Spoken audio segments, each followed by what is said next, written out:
Welcome to the Worshipped Woman podcast. I am your host, kellykristin. I am a life and relationship coach, deep healing facilitator, and subconscious change expert. On this podcast, we will dive deep into personal growth, transformation, and relationships, releasing patterns of toxicity, codependency, and people-pleasing as we explore what it means to be the worshipped woman. If you are ready to heal, embody your worth, and raise your standards in life and love, you are in the right place. I am so happy to have you here. Now, let's get started. Hello, sisters. Welcome back to the Worshipped Woman podcast. I am so grateful you are here. I'm so happy to be speaking to you. I did take a little hiatus from the podcast for quite a few weeks, just needing to reset my energy. I have been just diving into so much client work. Heal, Rise, Thrive program has been, oh my God, it has been absolutely incredible. I mean, I feel like each round we go deeper, it gets better, it gets so much more impactful. I don't even know the magic that is created inside of this program. It's beyond me. It's the greatest thing that I have ever created, and I just feel so blessed and honored to be able to facilitate a program like that. If you don't know what Heal, Rise, Thrive is, it is my group program for toxic relationship recovery. If you are a woman who wants to heal from toxic relationships, break those old relational patterns, and truly step into the thriving woman that you're meant to be, it's the place for you. I do have the waitlist open for the next round, which is going to be starting in January of 2022. I mean, can you guys actually believe it is about to be 2022? Where did 2021 go? And I know I'm skipping a little bit ahead because it's October right now, but still, it goes so fast, right? I mean, it's like Halloween, Thanksgiving, Christmas, New Year's. We're practically in 2022 already, which is wild. But if you do want to get on the wait list for that, I already do have an extensive wait list building up. So if you're on it already, I do want to let you know to be expecting something from me kind of like mid-November, where it's going to be opening, and I will start taking calls in December for the January program. I'm so excited for it. But today I am here to speak to you about something that I realized I had never explicitly spoke on the podcast about, which is crazy. And I want to get into something that I think is really, really important, because it also can be kind of sneaky in your relationships and lead to just a lot of problems. And what I'm talking about today is gaslighting. So this is a term that gets thrown around a lot, and my hope for you in this podcast is that you really learn what it actually is, some ways that you might be experiencing or have experienced gaslighting in the past, maybe some ways that you might be gaslighting yourself, and really, some of the more subtle ways and the obvious ways, but definitely the more subtle ways that you might not even realize it's what's happening until you already get into the phase where you're really confused, having a lot of self-doubt, feeling like, I don't really know what's going on anymore, and kind of losing yourself in your relationships, because that is what happens with gaslighting. So the overall kind of definition of gaslighting is a denial of your reality. So sometimes, and you can see with that, sometimes you could deny your own reality and sort of gaslight yourself. But gaslighting, when it's done to you, when somebody purposely gaslights you, or even not on purpose, but somebody denies your reality to make you question yourself, to make you think, oh, maybe I don't really know what's going on here, or just to really make you feel crazy, that is gaslighting. Now, when we're speaking in context of toxic relationships with a narcissist, or relationships with another person who is abusive, doesn't have to be a narcissist. Abuse is about power and control. Gaslighting is done on purpose as a manipulative tactic to really make you question your own perception of reality, because it's a power play done by the person that is abusing, right? When somebody, think about this, when somebody is confused, when they're questioning themselves, when they start to doubt themselves, they are much easier to control, and they're much easier then to continue to manipulate. And this inside of relationships, why it's really so harmful is because it's not something that is done, in a day. It's not like, oh, you went from one day to being totally gaslit. It's usually developed over time, and you a lot of times aren't really aware that it can be happening. And so gaslighting, the term, comes from, it was actually like a British play in, I want to say, the 1940s or something like that, right?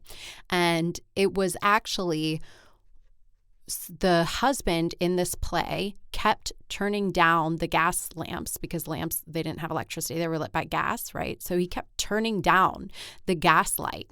And then the wife would be like, why is it dark in here? Did you turn down the lights? And the husband would be like, no, I didn't turn down the lights. And then he would keep doing it progressively over time, until the woman started going crazy. And that was like the premise of it. So that's where the actual term gaslighting comes from, denial of reality. So oftentimes we think of gaslighting as blatant lying or denying things, and that is definitely gaslighting, right? Like you catch somebody doing something and they're like, it wasn't me, I didn't do that, right? That is gaslighting. Or if you know something that happened and somebody looks at you as like, that never happened, but you know that it did, that is gaslighting, right? That's to confuse you. That's to deny your reality. That's like textbook gaslighting.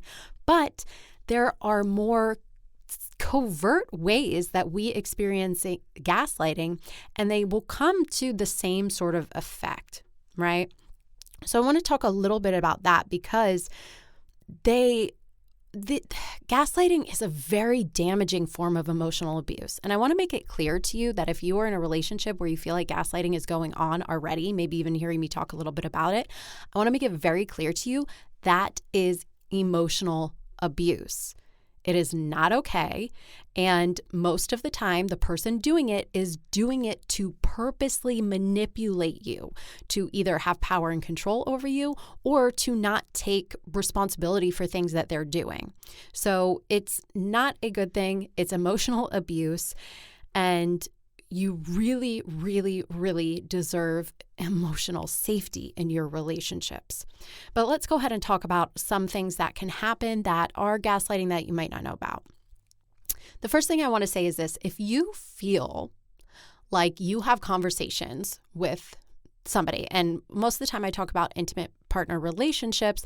However, this could be friendships, this could be with your family. Like, there's gaslighting on a bunch of different levels. But if you feel like you're in a relationship with somebody and you think to yourself, I need to record this conversation. Oh, I wish I recorded this conversation. That ever goes through your head because they deny what they said. That is like number one clear indication you are being gaslit in your relationship. But again, the more subtle forms of gaslighting, we're actually going to start these this time. I think I've said that like 3 times, but anyway, stay with me. One is invalidating your feelings. And this is a big one. And this is something I see so often in the women that I work with. And oftentimes how somebody invalidates our feelings is, one, saying something. If somebody says something to us like, oh, you shouldn't feel that way because this, or this, that's invalidating your feelings. That is gaslighting. Now, that can happen. Sometimes people don't necessarily know that they're doing that.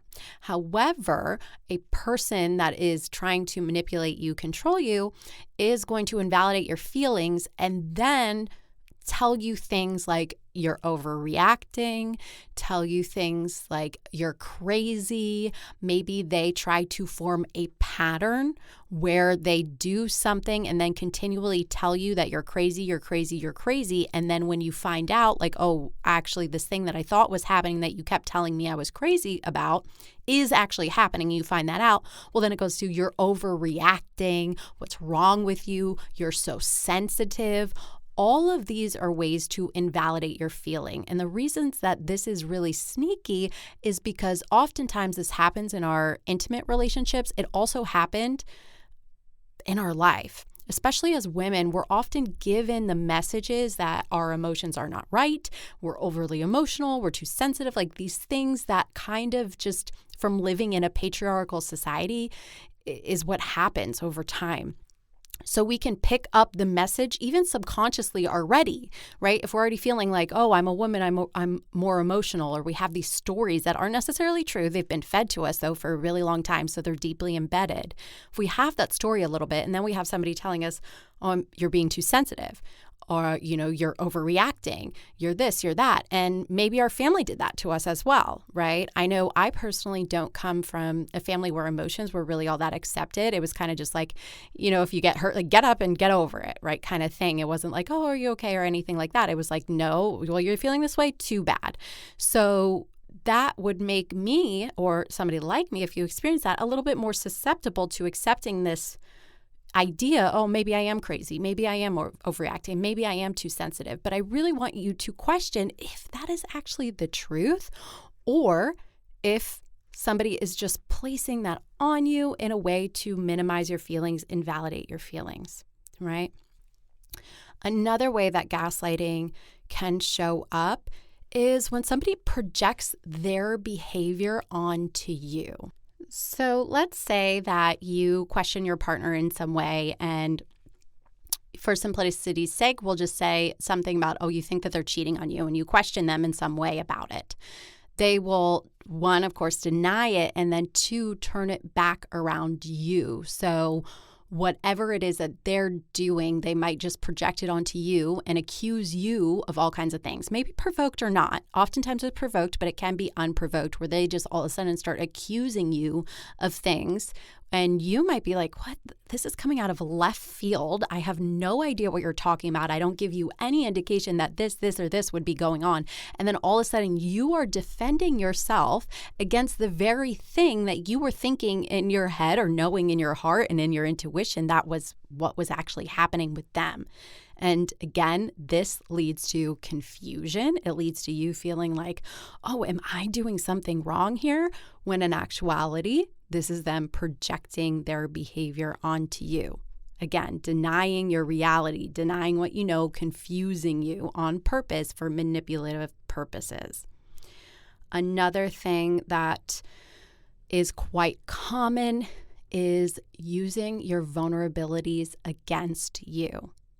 Again, this is emotional abuse. That is incredibly abusive. If you open up yourself to somebody, you share things that maybe make you feel hurt. You share things that your family has done that made you feel unwanted or unloved or all of these things, whatever it is. And they use that against you. That is just some of the lowest of the low behavior. And gosh, I experienced this so much when I was in an abusive relationship. And what it does is it makes you feel, one, they try to, initially they want you to open up to them so you feel safe, so you feel comfortable. And then they use that against you to whatever your weakness is. Like, let's say you open up to them that, maybe you never really felt loved in your family or something. They will use it against you in a way like, oh, that's why nobody loves you. Your family doesn't even want you, or very hurtful things like that. And again, this is done on purpose to make you feel very badly so that you are easier to control. It's absolutely disgusting behavior. It's not right. It's abuse, okay? It is abuse. You do not deserve that. You don't deserve any of this behavior. Another thing that is also gaslighting, again, maybe not so obvious forms of gaslighting, is turning mutual friends against you, right?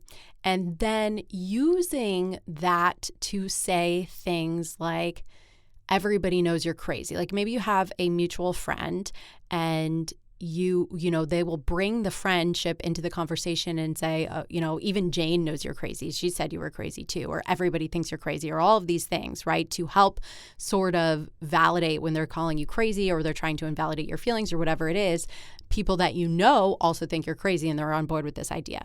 Now, something that happens that is kind of deeper into that is that a person that is very manipulative may even try to provoke you, do something very mean, do something very provoking that they know bothers you in front of your mutual friends so that your mutual friends can see you act in a way that might be blowing up, that might be out of character, that might look like you are X, Y, and Z, whatever, so that they then can say, hey, look, these people know that you're crazy too. Look how you acted in front of them. It is you. You are the problem. Again, this is gaslighting. It is not okay. It is abuse, right? Because the problem here is that all of these behaviors make you feel like you are crazy.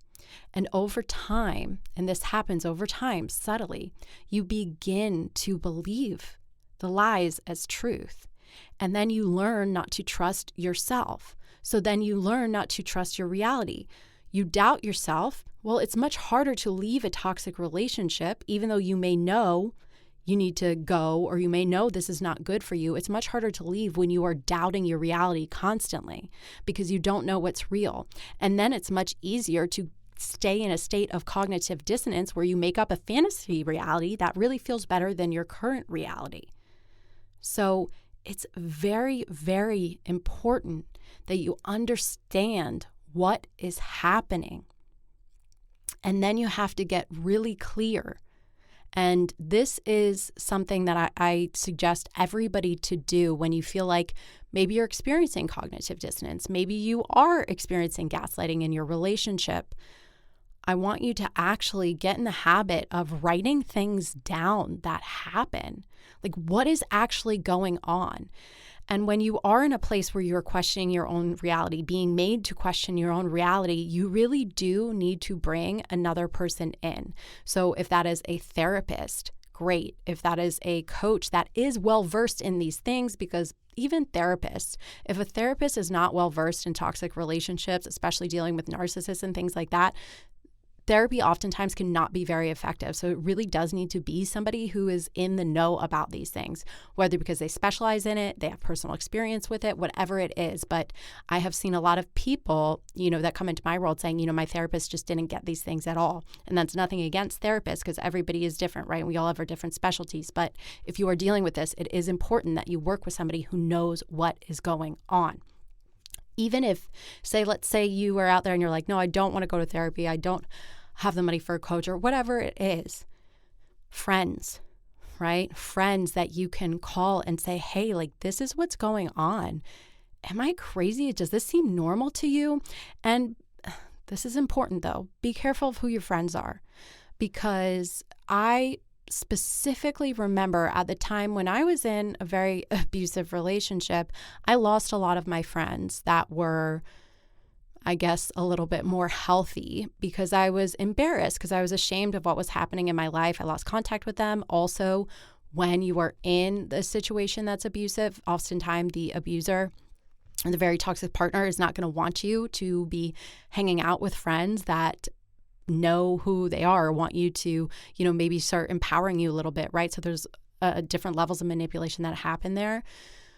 But I specifically remember having conversations with a friend of mine who was also in a very toxic and abusive situation, which I didn't even realize at the time. But we would kind of talk about things together and sort of be like, oh, well, I would leave the conversation being like, oh, my relationship's not that bad because hers sounds crazy, even though they were both fucking terrible. So you have to make sure that if it is a friend, that you're speaking to somebody that will lift you up.